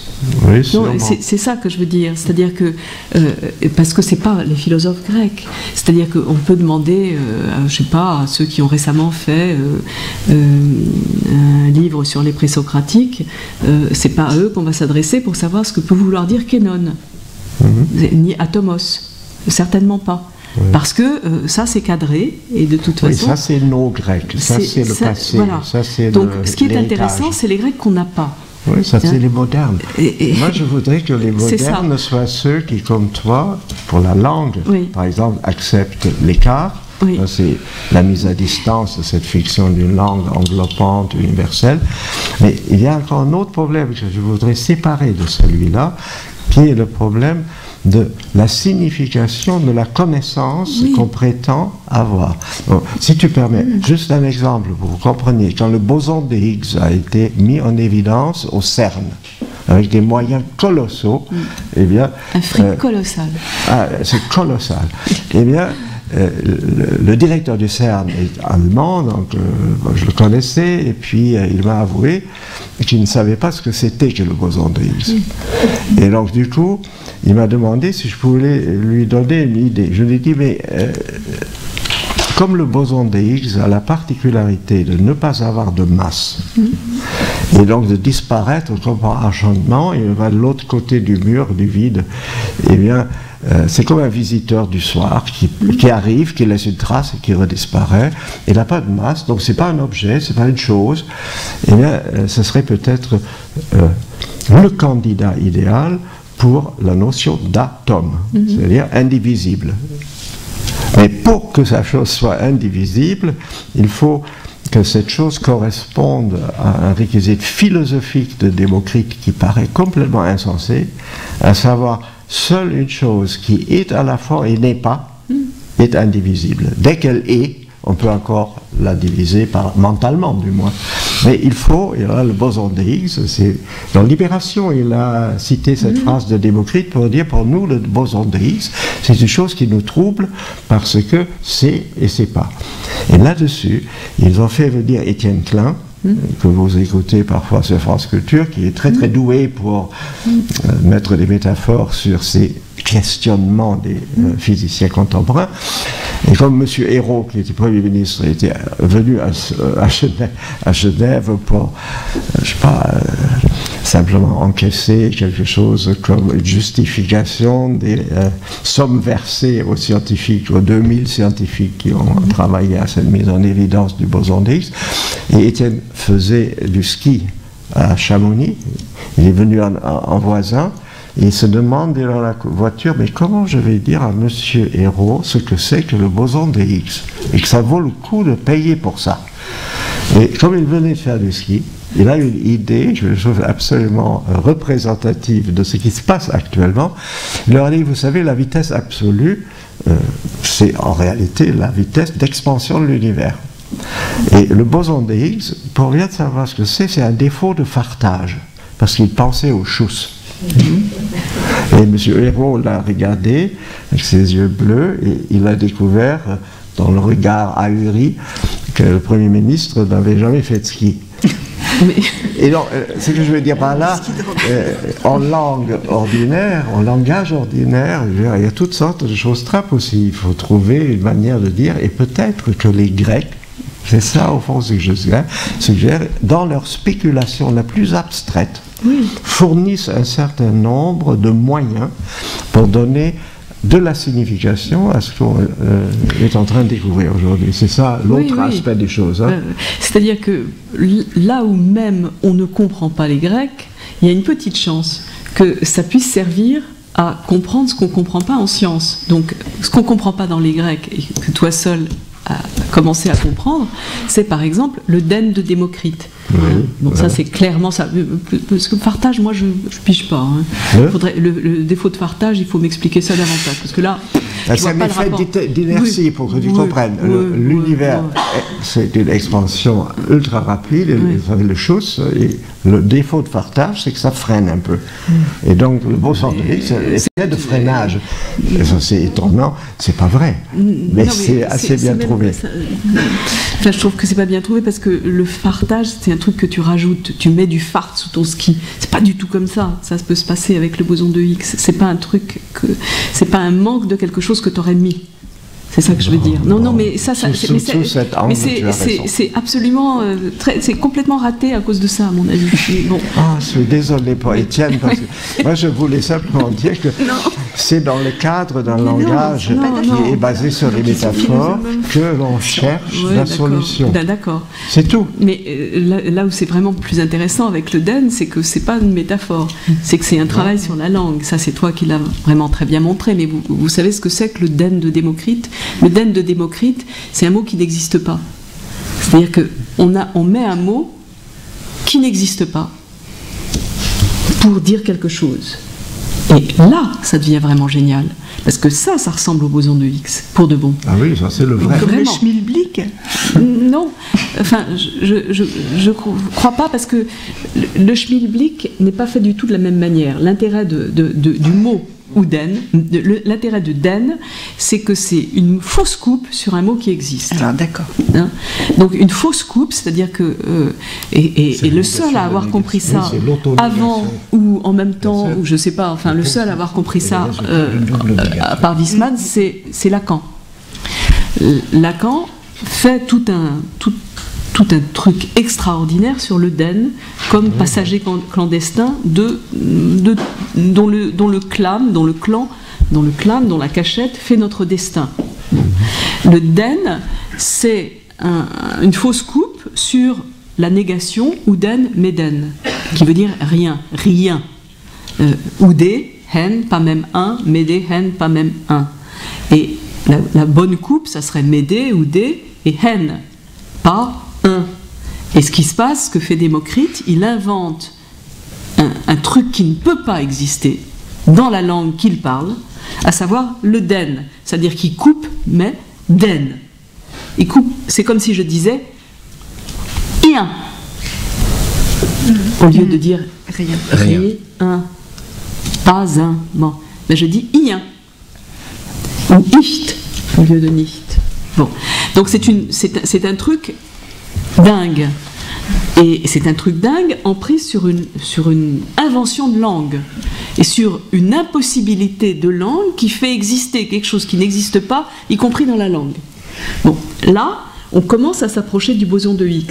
Oui, c'est le boson de Higgs. C'est toi qui pourrais, je comprends. C'est pour ça que je dis que tu es une personne ressource, mais pas le fartage. Non, mais ça ne marche pas. Il y a un autre exemple, c'est sur cette question du recours au grec pour penser des choses aujourd'hui. Bon, il faut essayer de distinguer ce qui est de l'aspect, comment dire, comme disait Platon là, dans la digression du Thédède, bon, le vouloir avoir des ancêtres lointains, c'est chic. Donc il y a toujours un peu cet aspect quand même. Bon, oui. Si on peut rapporter ce qu'on dit à quelqu'un qui avait une barbe, qui vivait, quoi, si possible, bon, il y a longtemps, ça fait bien, quoi. Bon. Mais alors il y a cet aspect-là qui est toujours présent et chez nous tous, bon, on aime bien citer les vieux, bon voilà. Mais bon, il y a aussi l'aspect effectivement. Est-ce que si c'est uniquement ça, c'est pas très intéressant. Ça va pas très loin, mais il y a vraiment l'aspect effectivement d'arriver à d'être obligé d'en passer par des pensées qui peuvent apparaître beaucoup moins sophistiquées, complexes ou en tout cas objectives, rigoureuses, hein, pour penser. Et un autre exemple, alors je sais pas si c'est un hasard que ce soit dans la même tradition, c'est pas je suis désolé, c'est pas du grec, c'est un peu du latin, c'est l'affaire du clinamen de Lucrèce. C'est-à-dire que pendant les épicuriens qui sont des héritiers de Démocrite, hein, étaient gênés à l'idée que si le monde était fait entièrement d'atomes et que tout était un produit des chocs entre les atomes, tout était déterminé. Et d'ailleurs, il semble que Démocrite l'ait dit, c'est-à-dire que tout ce qui arrive dans le monde, puisque c'est un résultat des chocs entre les atomes, y compris dans notre esprit, il est fait d'atomes, donc il y a des petits chocs entre les atomes. Donc quand on fait une action ou qu'on pense à quelque chose ou qu'on désire quelque chose, c'est un effet des chocs entre les atomes. Bah, du coup, en fait, tout est déterminé par ces petits chocs entre les atomes. Bon. Les épicuriens étaient Épicure, qui reprend cette physique, était très embêté par cette conséquence parce que bah, du coup on peut plus accuser personne de mal agir, on peut plus louer personne parce que bah, la personne va dire c'est les atomes, the atoms made me do it, c'est la faute des atomes dans mon esprit. Bon.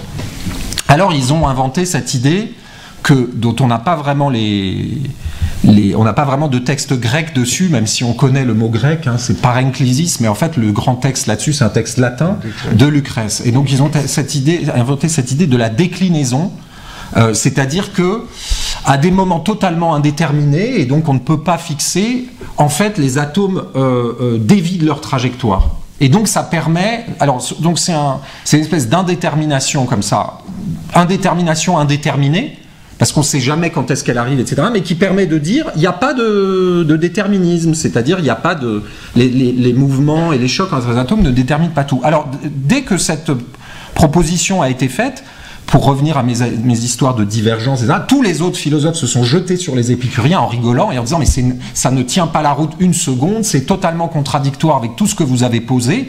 Et donc il y a des textes de Cicéron amusants où il se moque d'Épicure en disant mais comment il a pu avoir une idée pareille, bon, etc. Et ça a duré quand même assez longtemps, cette idée que le clinamen était la ruine de l'épicurisme, parce qu'en fait ça tenait pas la route en termes de cohérence. Et on voit qu'à partir de la naissance de la physique quantique, hein, avec le principe d'indétermination, etc., vous avez un certain nombre de physiciens, bon, Heisenberg a écrit sur les présocratiques, mais bon, vous avez un certain nombre de physiciens qui se disent ah mais ça correspond au clinamen, le principe d'indétermination d'Heisenberg, c'est-à-dire l'idée que hein, au cœur des équations physiques, il y a des éléments qu'on ne peut pas déterminer, enfin, il y a une forme d'indétermination, bon, ça correspond. Alors évidemment, ça n'a rien à voir, je veux dire, du point entre. Je veux dire, si on prend le sens qu'a le clinamen dans la théorie épicurienne, le sens qu'a le principe d'incertitude d'Heisenberg, etc., bon, ça n'a rien à voir. Mais en même temps, on voit comment. À un moment, la science évolue dans des directions nouvelles, Et du coup, quelque chose qui a été pensé il y a longtemps, bon, là en l'occurrence chez les Grecs, et qui avait même à l'époque et pendant longtemps paru complètement absurde, devient en fait, reprend du sens. Et du coup, le passage par la version pourtant apparemment complètement périmée et ancienne aide en fait à faire sens de la découverte, parce que la découverte, elle surprend même les gens quand ils la font, ça les choque de l'idée qu'il y a une incertitude, etc. C'est pas conforme à ce qu'ils attendaient, à ce qu'ils ont appris, etc. Donc du coup, le fait de passer par des Grecs certains Grecs, pas tous, hein, parce que justement les autres, les stoïciens par exemple, cette idée leur était absolument insupportable. Hein, mais de passer par certaines théories, alors ça peut être Démocrite, ça peut être Épicure, ça peut être d'autres, ça aide à penser aujourd'hui du coup. Avec juste, si vous permettez, un tout petit bémol. Moi, je ne pense pas qu'il y ait inadéquation réelle entre le questionnement d'un physicien d'aujourd'hui et la spéculation antique. Je pense que le niveau d'interrogation est exactement le même. C'est pas le vieux parce qu'il a une barbe et une impression. Je pense pas que ce soit la seule motivation. Non, ce que je veux dire, c'est qu'il y a une instrumentation dans la physique aujourd'hui. Il y a un aspect, il y a toute une qui fait qu'on n'est pas dans le. Mais on n'est pas dans la spéculation. Ces gens-là savent faire des choses à partir d'équations qui sont extraordinairement compliquées. Et ce qu'ils font, ils ont besoin de savoir ce que c'est. Et du coup, ce qu'ils mettent en évidence aussi, ils ne sont pas sûrs de savoir ce que c'est, et ça les interroge. Et du coup, un physicien aujourd'hui a envie de mener un bios theoreticus. Il voudrait mener une autre vie qui est la sienne au labo, où il est dans une médiocrité existentielle absolument alarmante. Et que même quand un ministre vient le voir. Non, mais c'est vrai. Et donc, les meilleurs d'entre eux, Heisenberg était de ceux-là, Schrödinger était de ceux-là, mais Einstein à la fin de sa vie aussi, c'est intéressant. Ils se sont posés des questions qui réactivent le geste de la spéculation pure. Et donc, la spéculation, c'est pas, comme disent les empiristes un peu bornés, quelque chose qui ne peut pas être vrai. C'est pas la question. La spéculation, c'est simplement une opération de l'esprit qui fournit du sens. Newton avait, enfin tout le monde, tous. Merci pour ces développements passionnants. On a appris que la pensée grecque était à l'ordre du jour de la pointe la plus aiguë de la physique contemporaine. On n'a pas du tout évoqué la question politique. Est-ce qu'il n'y a pas aussi des quiproquos sur la question de la démocratie, sur le rapport à la loi? Je sais que tu t'es intéressé à cette question, mais la parole maintenant vous échoit, et peut-être avez-vous des questions, des remarques à formuler ou à proposer à nos amis. Il y a un micro deux micros, donc pour ceux qui le demandent. Il y a deux micros là. Alors, manifestez-vous pour qu'on vous les passe. Je suis étonné que vous n'ayez pas abordé la question politique là. Il y aurait peut-être quelque chose à mouliner là-dessus, non? Oui, certainement. Ça, c'est un mot qui est quasiment un shibboleth, démocratie. On en fait. Oui, mais alors justement, ce qui m'avait interpellé dans ce livre, peut-être à partir de la figure de Socrate, dont on connaît finalement l'acceptation de boire la ciguë. Tu dis quelque part, je crois que c'est toi qui le dis, que Socrate avait incorporé totalement la loi de la cité, et c'est la raison pour laquelle il lui est pas venu à l'idée de fuir alors qu'on lui proposait, parce que pour lui, vivre dans la cité, c'était accepter la loi. Oui. Voilà. Bon, alors, ça n'est pas toujours répandu aujourd'hui, puisque une des manières de s'opposer à une politique, c'est par exemple d'essayer de manifester sa désapprobation par rapport à la loi, et pas de l'incorporer de telle façon que ça n'est pas en discussion, quoi. La manière haute de l'évasion fiscale, c'est Socrate qui veut être nourri au Prytanée. Ça, c'est la manière légale et géniale et authentique d'une évasion fiscale démocratique, on va dire. Nourrissez-moi au Prytanée. Bah, écoute, quand même, c'est très drôle, mais il faut dire la chose suivante, parce que c'est Hegel qui a interprété la manière la plus pertinente, me semble-t-il, le geste de Socrate, qui, alors qu'il condamne pour des raisons morales les lois de la cité, accepte pourtant d'en subir les conséquences, parce que il était d'avis, dit Hegel, que s'il se soustrait à la loi, qui est la loi commune, il se réduit à un individu protestataire qui ne pèse pas. Oui, c'est un idiot au sens strict. Idiot au sens strict. Tout à fait. Et donc, en acceptant de se soumettre aux lois de la cité qu'il désapprouve, il les réinterprète dans un geste qui est comme un geste utopique de constitution de communauté à travers sa personne, puisque c'est lui qui va dire par ce geste, la loi désormais c'est moi. Et ça, c'est pas simplement la négation de la loi qu'on lui attribue. Il veut encore récupérer la loi.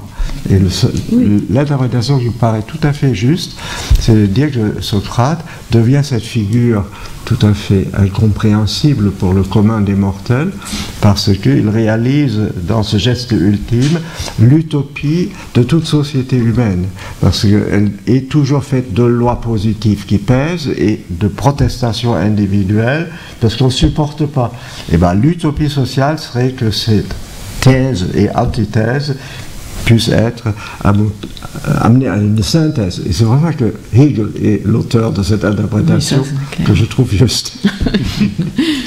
Mais bon, elle est... Non, tu trouves pas? Ouais, oui, enfin... Non, mais elle est tellement hégélienne. Enfin, je veux dire, à ce moment-là, il y a déjà la femme est déjà l'ironie de la communauté. Socrate est une femme. Lorsque quelqu'un incarne à lui seul la bonne loi par rapport aux lois qui sont là, et les combats en sa personne et en le payant de sa vie, ça a déjà existé. C'est la tragédie grecque. Oui, naturellement. C'est Antigone, et Socrate, c'est Antigone, philosophe. Exact. Voilà. Donc, et tout ça, c'est une pensée à laquelle tu attribues une certaine valeur. Bah, oui, mais en même temps hyper hégélienne. Enfin, je veux dire. Non, mais c'est Antigone, tu viens de le dire. Eh ben oui, mais c'est Antigone. Moi, j'aurais jamais. Tu n'aimes pas non plus Antigone? Non, pas trop. Pas trop, faut pas mourir pour ça. Non. Mais non, il faut pas mourir pour ça. Il faut faire autrement. Eh ben, c'est pas mal. Là, on a une nouvelle discussion qu'on pourrait commencer et qui durerait toute la nuit. Non, ouais, c'est parfait. Qui souhaite poser une question ou intervenir? Madame. Est-ce que Socrate désapprouve la loi? Oui, celle qui... C'était juste une remarque par rapport au calfatage. C'est le chant de Higgs, et en fait il disait ça par rapport au fait de l'apparition de la masse.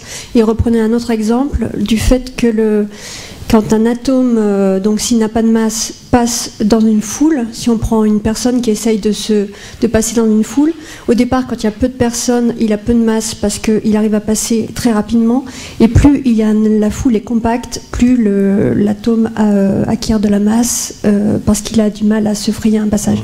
C'était par rapport au champ de Higgs, et pas boson de Higgs. Voilà, c'est la question de l'inertie. C'est ça. C'est uniquement ça. Le réel, c'est un ralentissement de ce qui rend cette réalité ralentie possible. C'est ça l'idée.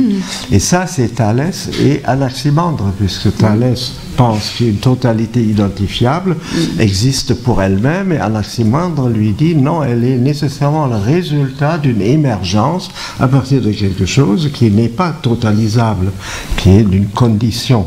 Et donc la vitesse absolue quand l'atome passe, enfin pas l'atome, la particule passe sans qu'il y ait de résistance, dans ce cas elle n'a pas de masse. Et dès qu'elle est ralentie par les obstacles, etc., enfin c'est un champ en réalité, c'est pas un corps, eh bien elle acquiert de la masse.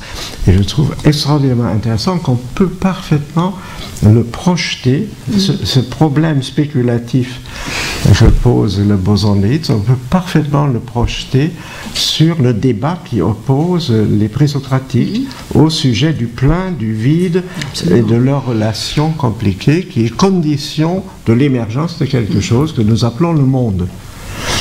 Il y a des physiciens qui sont maintenant très très sensibles à ça. Maintenant je m'arrête parce que il me semble simplement que c'est un point qu'il ne faut pas négliger quand on pense que le grec n'est plus enseigné, n'est pas apprécié. Et peut-être on est à un petit tournant, et dans ce cas c'est pas nos Grecs, c'est-à-dire c'est pas les humanistes, c'est pas ce qu'on nous a légué, c'est une redécouverte, c'est tout à fait autre chose. C'est leur grec et nos modernes. Oui, c'est leur grec maintenant, enfin le grec des modernes.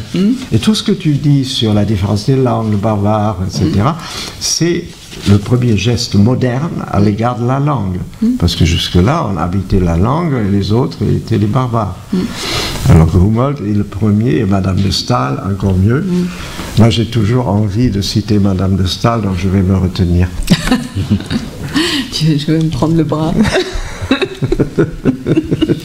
Une autre question?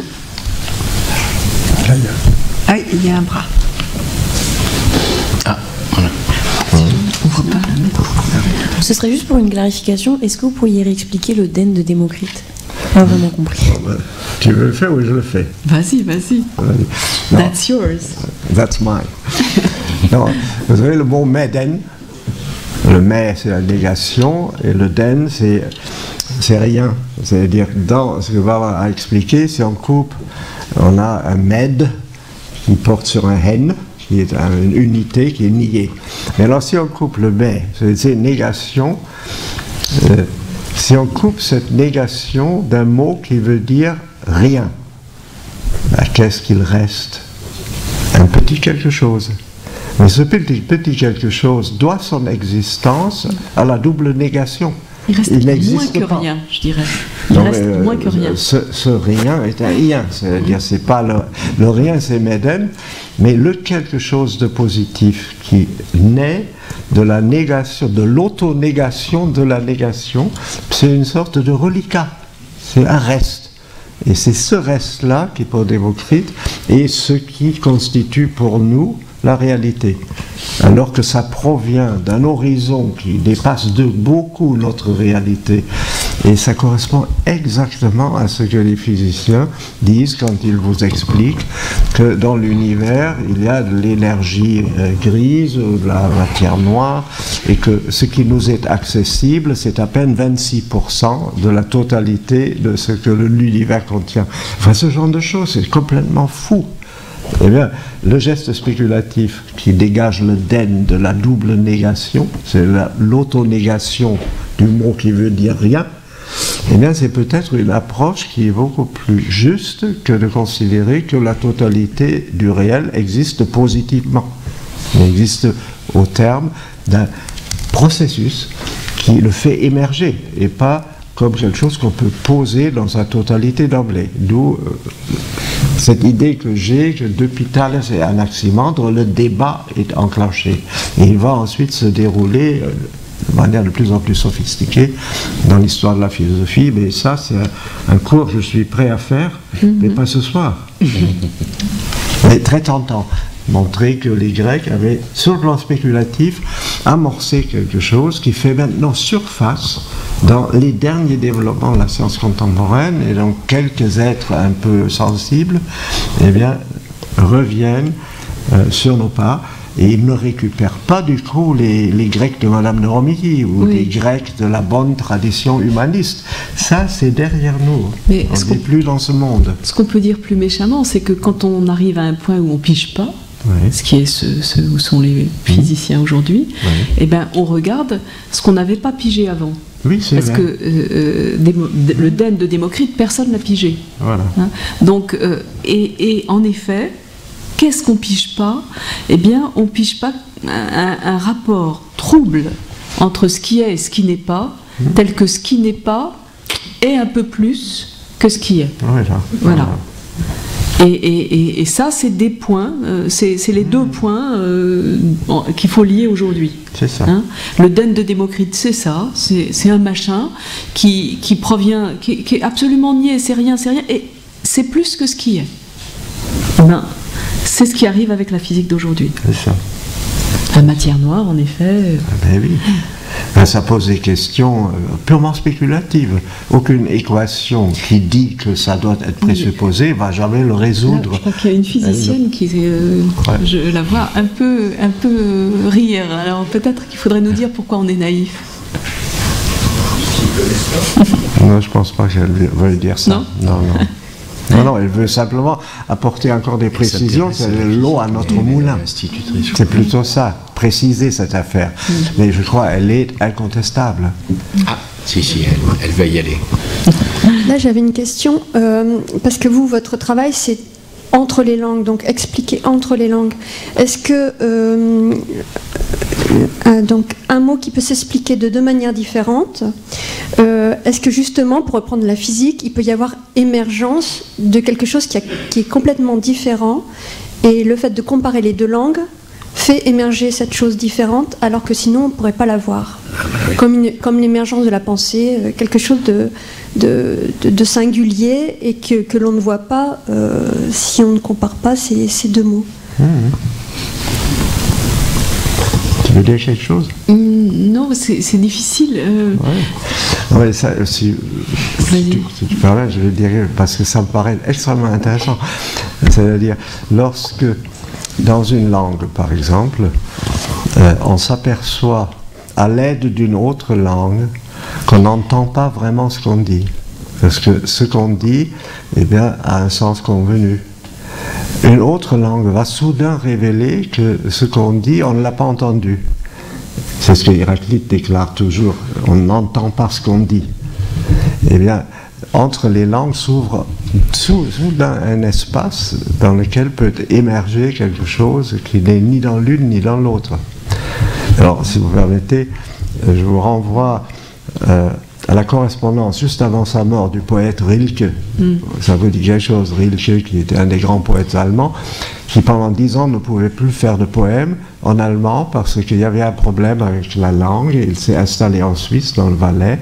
Il a vécu dans le français et elle a commencé une correspondance avec la poétesse russe Svetaeva. Et lorsque soudain, il peut de nouveau faire de la poésie en allemand, il écrit à Svetaeva, mais c'est quoi la langue maternelle? Puisque la langue allemande, il va la récupérer à travers le français. C'est pas la langue maternelle qu'il avait, je sais pas, apprise en étant enfant. Et Svetaeva, pour pousser le bouchon encore plus loin, lui dit dans sa réponse, je ne crois pas à la langue maternelle. Et là-dessus, ça résonne vraiment avec ce que tu disais tout à l'heure. Et là, Rilke lui dit, mais qu'est-ce que tu veux dire? Est-ce qu'il y a deux langues maternelles? Et finalement, elle lui dit, mais la langue maternelle, qu'est-ce que nous faisons d'autre? Nous, les poètes, nous sommes en train de la chercher. Et c'est pas ce qui est donné au départ, c'est quelque chose qu'on va trouver, qui émerge. Et l'idée, c'est que c'est entre deux langues, au moins, et pas dans une seule. Sauf si dans la même langue, il y a plusieurs langues, c'est encore un cas intéressant qu'on peut faire jouer dans une même langue. Il peut y avoir plusieurs registres de langues, et les poètes peuvent exploiter ça aussi, évidemment. Oui. Je ne suis pas sûre que ce soit votre question, ça. Ça répond à votre question. Moi, j'avais compris que ce que vous demandiez, c'est s'il y avait une chose qui émergeait. Oui. Or, c'est dans les cartes sur Gilly. Pardon? Oui. Une chose qui n'est commensurable à aucune des deux, qui émerge, c'est donc, si tu veux, un troisième homme, quoi. Est-ce que c'est pas ça, la découverte poétique? La métaphore. Enfin, c'est comme ça que je le comprends, moi. Je pense que quelque chose va surgir qui a été rendu possible par le fait qu'une langue qui est maternelle au sens premier cesse de l'être et va renaître, mais à travers une autre langue, une distance. Et c'est là que soudain, il y a apparition de ce qui est absolument inédit, inconnu, imprévisible. Oui, ça peut se faire, mais ça peut se faire autrement, parce que Mignonne allant voir si la rose, il n'y a qu'une seule langue là. Et surgit quelque chose qu'on attend quand même pas. Et c'est pas par une autre langue. Hein. C'est donc moi, ce qui me trouble dans votre question, c'est plutôt la question de l'objet. Qu'est-ce qui surgit d'autre comme objet? Et pas simplement quelle prouesse poétique ou quelle nouveauté inédite, etc. Et du coup, je pense que... Parce que moi, je pense franchement que la poésie, il n'y a pas vraiment besoin de deux langues. Et c'est vrai qu'elle en est plusieurs en même temps, probablement. Ou plutôt que l'intervention du sujet, si on ose appeler ça comme ça, dans la langue, en produit une. En produit une autre dans la même. Bon, à ce moment-là, on n'arrête plus dans le genre métaphorique. C'est ça qui me dérange. On peut prendre des exemples. Oui. Je te propose un exemple, un petit exercice d'autoréflexion linguistique. Quand tu dis liberté, est-ce que tu sais ce que tu dis? Mais bien sûr que non. Voilà. Mais quand je dis cochon non plus. Non mais attends, cochon c'est peut-être plus facile. Mais dans liberté, comme il y a libère, il y a l'enfant, ce qui est à l'arrière-plan, c'est toute une scène à la Benveniste. C'est le père de famille, paterfamilias romain, qui libère un esclave en en faisant un enfant. Oui. Alors attends, pourquoi j'ai dit ça? Parce que ça, on l'entend pas. T'en dis plus que tu ne sais. Quand tu dis freedom, free, friend, fry, etc., tu as une toute autre idée. Ce sont des égaux qui se préservent mutuellement de l'esclavage. Et dans un cas, la liberté est pensée comme arrachement à l'esclavage, et on devient l'enfant d'un père, c'est vertical, et dans l'autre cas, on se défend ensemble contre le risque d'être pris comme esclave, et on a affaire à deux visions complètement différentes de la liberté qui est inscrite dans la langue. Alors, pourquoi les Français ont donné aux Américains la statue de la liberté? Parce qu'elle est là pour célébrer la sortie de l'Amérique de l'esclavage colonial. Mais dans la Constitution américaine, il est question de freedom of speech. Tu ne peux pas dire liberty of speech, c'est impossible parce que c'est garanti mutuellement de façon horizontale et pas verticale. C'est ce genre de truc que je trouve qui travaille en sous-main dans une langue. On cherche d'une certaine manière ce qu'elle veut réellement dire, et puis, ce que dit Mallarmé, donner un sens plus pur au mot de la tribu. J'aime un peu ça. Et une autre langue peut être d'un secours extraordinaire. Oui. Ton dictionnaire, d'une certaine manière, a cette vertu. Enfin, il a cette ambition. Ouais. Bon, j'ai trop parlé.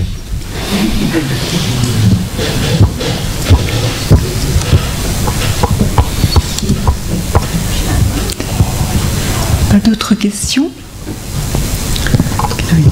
Moi, je me posais la question par rapport à ce que vous avez dit, Thomas Benatoui, en vous référant à Villemin, en disant que la nuit de la pensée ou de la philosophie, c'était l'éclectisme.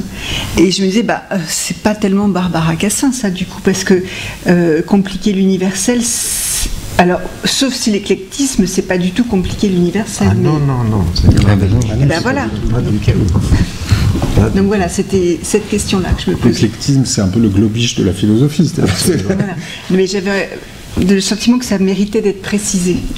Et je peux vous citer une phrase de Victor Cousin quand il met ce terme au cœur de la philosophie dans une leçon donnée en 1828. Il écrit ceci, j'ai appris par cœur, c'est tellement drôle. Il n'est que deux philosophies légitimes de par le monde. L'une procède de haut en bas, ça c'est la déduction, et s'apparente à la théocratie, ça c'est la philosophie allemande, exit. L'autre procède de bas en haut, et s'apparente à la démagogie. Il ne veut pas dire démocratie, ça c'est anglo-saxon. Et puis il ajoute, on va les citer toutes deux devant le tribunal du bon sens français. Et elle va les obliger de s'y absoudre réciproquement afin de contracter une tardive mais féconde alliance, dont le nom sera éclectisme. Et donc c'est le non-sens absolu. Puisque tout et son contraire vivent très bien ensemble. Moi, je pourrais essayer de commenter éclectisme parce que je ne suis pas du tout contre l'éclectisme. Je ne pense pas que ce soit comme ça la nuit de la philosophie. Ben voilà. D'abord parce que je pense que dans éclectisme, il y a choix. On choisit des choses. Et c'est ça que veut dire ligere. Enfin, bon, sauf que c'est du grec, mais peu importe, c'est pareil. On choisit quelque chose à partir d'un tas d'autres trucs. Et on en choisit quelques-uns, et c'est compatible ou pas compatible, selon le point de vue où on se place. Autrement dit, l'intérêt de l'éclectisme, à mon avis, c'est que ça tient la notion de choix, 2, ça tient la notion de point de vue. Et à partir de ce moment-là, on retombe dans quelque chose de l'ordre de compliquer l'universel. C'est-à-dire que compliquer l'universel, c'est penser déjà qu'il n'y a pas un seul point de vue. C'est-à-dire qu'il n'y a personne qui soit propriétaire de l'universel. Au fond, le problème des Grecs et le problème du logos dont je parlais tout à l'heure, c'est que l'universel est approprié avec le logos grec. Donc, l'éclectisme est d'une certaine manière, s'il était bien entendu et bien pratiqué, quelque chose qui permettrait de fendre l'universalité appropriée. Donc ça, alors, il faudrait peut-être ajouter quelque chose, c'est qu'une fois qu'on a des trucs bizarres ensemble, c'est l'éclectisme vu par les gens de bon sens, une fois qu'on a des trucs bizarres ensemble, il faut encore savoir à quel moment on les utilise. Donc il faut faire usage. Là, je suis dans Thomas Benatouil. Il faut en faire usage, et il faut en faire usage le meilleur possible. Et le meilleur possible, là, je suis en sophistique. C'est-à-dire que pour moi, Protagoras, c'est celui qui dit, bon ben voilà, vérité, je sais pas trop, hein, mais remplaçons vérité, remplaçons vrai par plus vrai, et remplaçons plus vrai par meilleur, et remplaçons encore meilleur par meilleur pour. Et là, je suis dedans. Je suis dans le relativisme sophistique qui permet de, politiquement, je pense, si on avait à dire un exercice spirituel qui fasse sens pour moi, eh bien, le relativisme de Protagoras, c'est un bon exercice spirituel au sens politique du terme. Donc, il s'agit de diagnostiquer et de éclectiser, de élire le meilleur pour à un moment donné. Et donc, c'est dans ce sens qu'on peut tenter de compliquer l'universel. C'est bien de terminer sur compliquer l'universel. Merci. Eh bien, je crois qu'on peut remercier nos invités.